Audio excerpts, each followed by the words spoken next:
आज हम बात करेंगे किसी भी वायर के साइज को कैसे पता करें। जैसे अलग अलग साइज के वायर मार्केट में अवेलेबल होता है। कुछ तो हमारे टंग ऑन टिप होता है 2.5 square mm, 1.5 square mm, 4 square mm, 6 square mm, 10, 16, 25 square mm, अलग अलग यूजेज के अकॉर्डिंग। बट कई बार ऐसा होता है जो कि उस वायर के ऊपर लिखा हुआ उसका एक्यूरेट साइज या तो प्रॉपर विजिबल नहीं होता है, या कई बार ऐसा भी देखा गया है जो कंपनियां उसमें लिखती तो है 2.5 स्क्वायर एम, बट एक्चुअल में वो होता नहीं है 2.5 स्क्वायर एम।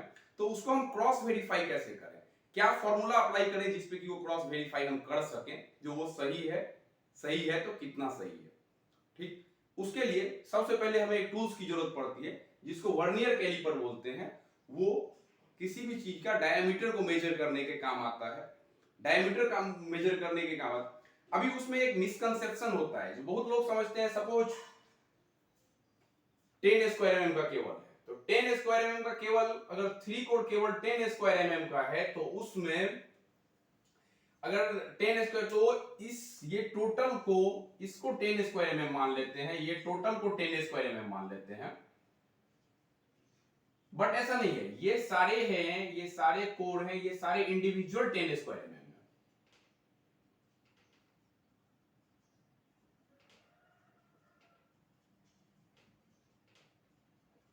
अब इसमें इसके कैलकुलेशन की बात करें, जो इसको कैलकुलेट कैसे करते हैं, तो आप देख सकते हैं जो इसमें मल्टीपल कोड्स आपको दिख रहे होंगे। इन मल्टीपल कोड्स में सपोज ये एक कोड को अगर इसमें इसका डायमीटर चेक किया जाए, इसका डायमीटर निकाला जाए। अब सपोज इसका डायमीटर हम निकाल लेते हैं और इसका डायमीटर हमें आ रहा है 0.4 स्क्वायर एमएम। डायमीटर को व्यास भी कहा जाता है हिंदी में। तो अगर व्यास हमारा इतना है तो अब हमें इस केबल की परिधि निकालनी है। इस केबल की परिधि निकालने के लिए पहले उसका रेडियस की जरूरत पड़ेगी,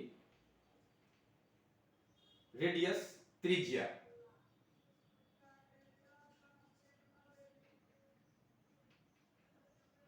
त्रिज्या की जरूरत पड़ेगी तो 0.4 square mm by 2 is equal to 0.2 square mm. ये निकल के आ गया हमारा त्रिज्या। त्रिज्या के निकालने के बाद यहां पे हम ये फॉर्मूला पुट करेंगे पाई आर स्क्वायर। अब दोस्तों पाई का वैल्यू जो हमारा आता है, पाई का वैल्यू 22/7 हम पुट कर सकते हैं या 3.14 पुट कर सकते हैं। अगर 3.14 पुट करके फिर कैलकुलेट किया जाए तो पाई की वैल्यू हमने पुट कर लिया। नेक्स्ट हमारा आता है आर स्क्वायर।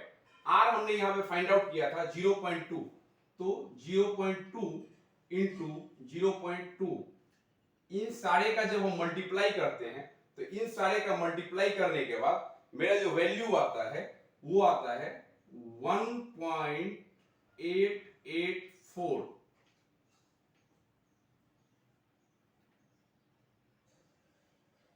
सॉरी, ये 1.884 नहीं आएगा, इसको जब अपन कैलकुलेट करेंगे तो 0.125 ये इसका टोटल का वैल्यू आएगा स्क्वायर एमएम में।